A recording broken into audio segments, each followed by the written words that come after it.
दर्शन, आप देख रहे हैं न्यूज़ इन खबर। इस वक्त मैं सिमरी बख्तियारपुर के पहाड़पुर में हूं और आज शाम 5 बजे तीसरे चरण के चुनाव के लिए प्रचार अभियान थम चुका है। इसी सिलसिले में हम आज यहां कुछ लोगों से बात करेंगे कि इस बार बिहार विधानसभा चुनाव में इन लोगों के पास क्या मुद्दे होंगे और किस तरह ये लोग वोट करेंगे, क्या चीज को लेकर के ये बिहार की जनता जो है, पहाड़पुर की जनता यानी पटना को देखेंगी या सिमरी बख्तियारपुर में जो कैंडिडेट चुनावी मैदान में है उनको देखेंगी, उस पर वोटिंग करेंगे। हम इस सिलसिले में इन लोगों से आज बात करने जा रहे हैं। हमारे साथ कुछ मेहमान हैं जिनसे हम बात करेंगे। मंगल सिंह है, पहाड़पुर से ही है, उसके बाद राकेश है, मुदस्सिर है, उसके बाद मिन्नत है और ये हो गए साकिब मंजर। हम इन सब मेहमान से बात करेंगे और यहाँ के मसले को जानने की कोशिश करेंगे। उसके बाद ये किन मुद्दों पे वोट करेंगे इसको जानेंगे। मंगल सिंह जी, ये बताइए इस बार सिमरी बख्तियारपुर चुनाव का मेन मुद्दा क्या होगा? देखिए, इस बार मेन मुद्दा मेरे समझ से होना चाहिए यहाँ का विकास, जो 70 सालों से यूं का यूं पड़ा हुआ है। आप देखिए, फरकिया के अंदर जो बांध के भीतर जो जिंदगी जी रहे हैं लोग, जानवर से भी बदतर जिंदगी जी रहे हैं। ना शिक्षा है, न स्वास्थ्य है, न सड़क है, न एक पुल के लिए लोग तरस रहे हैं वहाँ। इसलिए विकास के मुद्दे पर यहाँ के लोग वोट करेंगे और ना पटना देखेंगे ना दिल्ली देखेंगे। ये बताइए कि क्या नीतीश कुमार जो इतना विकास विकास कह रहे हैं, तो आपको उसके विकास काम में विकास मैं चाहूंगा कि नीतीश कुमार एक बार उस फरकिया में आके देखें कि विकास किसे कहते हैं और कहाँ तक विकास हुआ है। जहाँ का एक बच्चा, जब एक लेडीज प्रेग्नेंट होती है डिलीवरी के लिए, जब वहाँ से निकलती है तो नदी किनारे आते आते उसका या जच्चा या बच्चा का डेथ हो जाता है, वहाँ का क्या विकास हुआ है मैं पूछना चाहता हूँ नीतीश कुमार से। चलिए, तो अब ये मंगल सिंह का अपना मत है और हम अब आते हैं मुदस्सिर के पास। मुदस्सिर, ये बताइए आप कि अभी सिमरी बख्तियारपुर में कई कैंडिडेट हैं जो दौड़ में शामिल हैं। क्या लगता है बख्तियारपुर की जनता कैसे कैंडिडेट पे भरोसा जताए? देखिए, ये बात क्लियर है कि पूरे बिहार में एक आक्रोश है। रोजगार, स्वास्थ्य और शिक्षा, ये तीन जो है बहुत इम्पोर्टेंट। भाई ने जिस बात के लिए मुद्दा उठाया है कि ये है लोकल मुद्दा, ये लोकल मुद्दा जो है वो बहुत ही जरूरी है। हॉस्पिटल यहाँ पर होना चाहिए प्रेग्नेंट लेडीज के लिए। कम से कम कोई भी विधायक या यहाँ जो भी रहा हो, यहाँ पर कम से कम पैसा देकर के ही सिमरी बख्तियारपुर में एक बेहतरीन हॉस्पिटल होना चाहिए। और लोग टिकट के लिए अपना पैसा खर्च कर देते हैं, 3 करोड़ 10 करोड़ जो भी है, या कोई भी पार्टी का हो।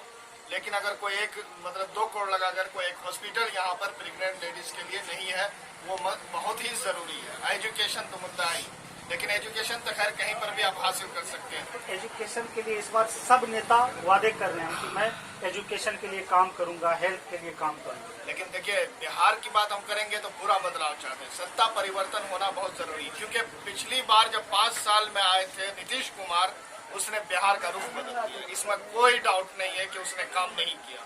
उस हिसाब से जो पिछड़ा हुआ था बिहार, उसने ऊपर लाया, इसमें कोई डाउट नहीं है। उसके बाद जो दूसरे चरण में आया 5 साल, उसमें हल्का काम किया। उसके बाद तीसरा जो 5 साल हुआ, वो कुर्सी चेंज करने का काम हुआ। मतलब जो है कि आप मरते रहिए, अब हम कुछ केयर नहीं करेंगे। इसलिए बिहार की जनता ने सत्ता परिवर्तन करने के लिए पूरा मूड बना लिया है।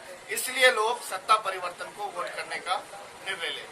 और आइए अब हम दूसरे गेस्ट के पास जाएंगे। मिन्नत साहब हैं हमारे साथ, हम इनसे जानने की कोशिश। लगातार पूरे बख्तियारपुर विधानसभा का दौरा कर रहे हैं और मतदाताओं से मिल भी रहे हैं, तो इनका क्या राय होगा? इस बार आप इतने लोगों से मिले हैं, उनकी क्या मांग है, वो क्या कहते हैं? लोगों का आक्रोश सिर्फ सत्ता परिवर्तन को लेकर के है। लोग सिर्फ एक ही बात कह रहे हैं कि हमें नीतीश कुमार को हटाना है और युवा नेता तेजस्वी यादव को लाना है, ताकि अब विकास हो सके। क्योंकि जो इतना फेंकना था ये सीएम फेंक चुके हैं, अब इनसे काम होने वाला है ही नहीं। तो लोगों का मांग है, लोग चाहते हैं कि अब चेंजिंग हो, चेंजिंग पूरी बदलाव हो यहाँ से वहाँ तक। इसीलिए पहले तेजस्वी को लाएंगे, फिर विकास की तरफ भी लोग नजर रखे हुए। इसका मतलब नीतीश के विकास से सीधा इनकार कर रहे हैं लोग। विकास है ही नहीं, विकास के नाम वो क्या बोलते हैं उसको, सिर्फ बोलिए उनकी कि हमने विकास के। आप इलाका में घूम लीजिए, इस इलाके में अच्छे मतलब रोड से गुजर जाए, फिर आपको पता चल जाएगा। रोड तो देखिए 4 लेन भी बना है, पटना में फ्लाईओवर भी बना है, मेट्रो का भी काम हो रहा है, तो उसको विकास नहीं मानते? नहीं, विकास है।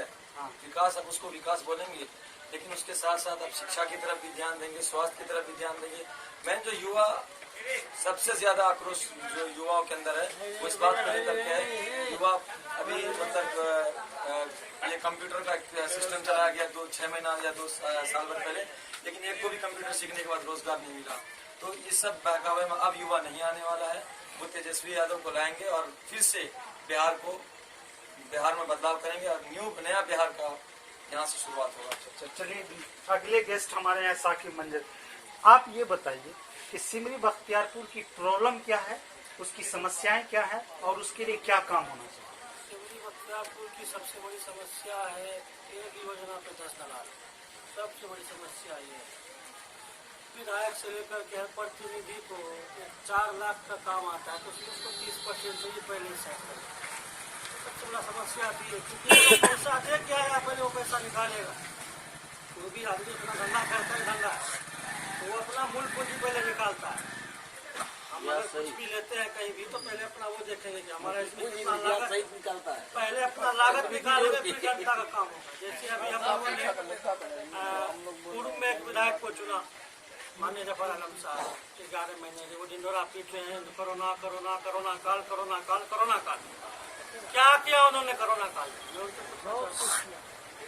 तो ये इल्जाम तो यूसुफ सलाउद्दीन पे भी लगाया जा रहा है कि वो हमेशा बाहर रहे हैं। हमने जफर आलम को चुना था, यूसुफ सलाउद्दीन को नहीं चुना था। हमने जफर आलम पर विश्वास किया था, यूसुफ सलाउद्दीन अरुण यादव पर विश्वास नहीं किया था।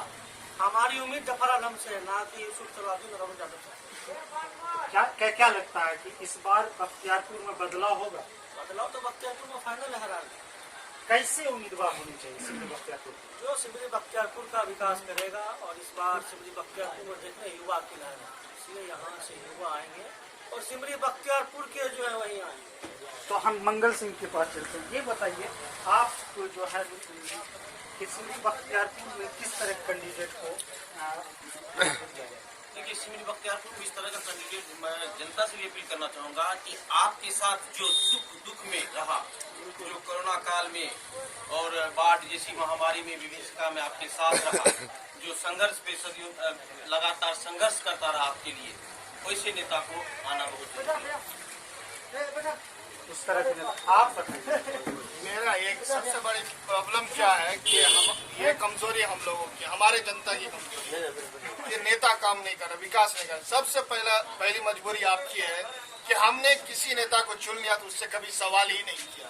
आपने कभी क्वेश्चन ही नहीं किया। सवाल करना आपका अधिकार है, चाहे कोई भी जीत का है।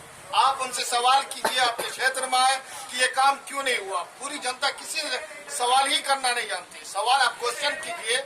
अब किसी को हम इस विधानसभा का रिप्रेजेंटेटिव बनाकर भेजते हैं, अब विधानसभा में वो हमारे क्षेत्र की बात नहीं रखता है, तो ये उससे सवाल होना चाहिए। किसी को हम लोकसभा में भेजते हैं, पार्लियामेंट में हमारी कोई स्पीच नहीं। सिमरी बख्तियारपुर की कोई भी स्पीच हमको कोई दिखा दे कि सिमरी बख्तियारपुर का वहाँ कोई स्पीच हुआ हो, इस मुद्दे को कोई उठाया हो। सबसे पहली कमजोरी कि हमने किसी से क्वेश्चन ही नहीं किया, इसलिए नेता बेफिक्र है। आप पुराने नेताओं से नाराज हैं? आप नहीं, पुराने नेता कोई भी नेता हूँ, जो भी जीते, मैं पूरे जनता से नाराज हूँ कि आपने क्वेश्चन नहीं किया, आपने सवाल क्यों नहीं किया। अच्छा, आज जो नेता जीत के गए उनसे सवाल करने, उनसे भी सवाल है, मैंने उनसे भी काउंटर सवाल किया, कई बार पूछा है कि जब आपको हमने लोकसभा में रिप्रेजेंटेटिव बना के भेजा है तो क्या सिमरी बख्तियारपुर के ये खगड़िया लोकसभा क्षेत्र का कोई भी मुद्दा आपने हमारा पार्लियामेंट के अंदर कोई जाने तो दिल्ली में खगड़िया भी जगह है, किसी ने जाना ही नहीं कि मतलब हमारा लोकसभा कहाँ है। आप बांध के भीतर की प्रॉब्लम देखिए या बांध के नीचे की प्रॉब्लम देखिए, ये प्रॉब्लम आपके लिए हमेशा रहेगी। ठीक है, तो नेक्स्ट गेस्ट से हम बात करना चाहेंगे। आप किस तरह के नेताओं पर विश्वास करें जो हमारे बीच आए, किसी पार्टी दल से मिलकर हम दल से मिलकर पर बात करना चाहते हैं। हम चाहते हैं कि हमारे बीच काम करें अपने लिए। एक एडमिशन होने वाला हमारी जनता सहरसा जाती है, सहरसा का माहौल आपको उसका बताइए वहाँ का कैसा माहौल है। क्या सुबह जाकर के शाम आ रहे का सेक्टर से नहीं हो सकता है। हालांकि यहाँ नेता की कमी नहीं, हर विस्तार भी यहाँ नेता है। मेरा मानना है कि यहाँ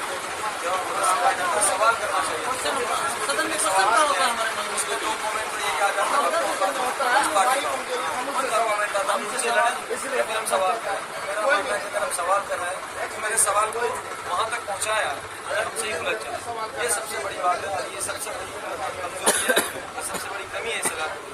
अगर हम किसी चीज़ को फेसबुक या किसी मतलब सोशल मीडिया के द्वारा करना चाहते हैं उसका अलग तरह का प्रेशर आ जाता है, कल पता ना कोई ये देखे फिर इस पर भी आए कि फला बात क्यों नहीं बोला, फला बात क्यों बोला। तो मेरा कोई मतलब किसी नेताओं से कुछ नहीं कहना है, मेरा कहना यहाँ की मतलब पब्लिकों से है, यहाँ के जो वोटर उनसे कहना है कि अगर कोई सवाल नेता के सामने नहीं जा करके कह रहा, अगर फेसबुक पर भी कर रहा तो उनका सपोर्ट करके इस मुद्दे को वहां तक पहुंचाएं। अब मतलब इस तरह की प्रॉब्लम्स हैं। ठीक, आप बताइए, नेता यहाँ लोकल चलेगा, जो अस्थायी हो वो चलेगा या बाहरी भी चलेगा? काम करने वाला चलेगा, बाहरी को एक बार देख लिया 11 महीने में, उसकी औकात का समझ में आ गया, अंदाजा लग गया कि हमारे विधानसभा का नहीं तो हमारे बारे में नहीं सोच सकता। अभी आप देखिए कि 3 दिन से फेसबुक पे ट्रेंड चला रहा है, Islamia high school, Islamia high school, Islamia high school. हमारे अब्बा ने दिया, हमारे अब्बा ने दिया। हम तो उनके अब्बा को नहीं जानते, लेकिन हमको इतना पता है कि 2004 में जब इस्लामिया हाई स्कूल में थे तो मरहूम कपूर साहब ने बिल्डिंग दिया था 2 रूम का, और वो जब पढ़ाई होता था तो हमारे विधायक साहब का आदमी उसको रात में गिरा देते थे। बिल्डिंग को 4 बार ढलाई किया गया था। तो हमें सबकी मानसिकता का पता है कौन क्या है, तो हमारे लिए कौन क्या करेगा वो हमें पता है। जो हमारा युवा है, जो हमारा लोकल लीडर है, जो हमारे बख्तियारपुर का है, हम लोग उसको लेकर के चल रहे, उसको देख रहे हैं। तो ये थे सिमरी बख्तियारपुर की जनता जो ये कह रही है कि लोग नेता वो हो जो मुद्दों से जुड़े हो और काम करते हो, बिल्कुल पब्लिक से कनेक्टेड नेता हो और यहाँ की समस्या को सदन में उठाने वाले की जरूरत है, न कि हवाई लीडरों की जरूरत है।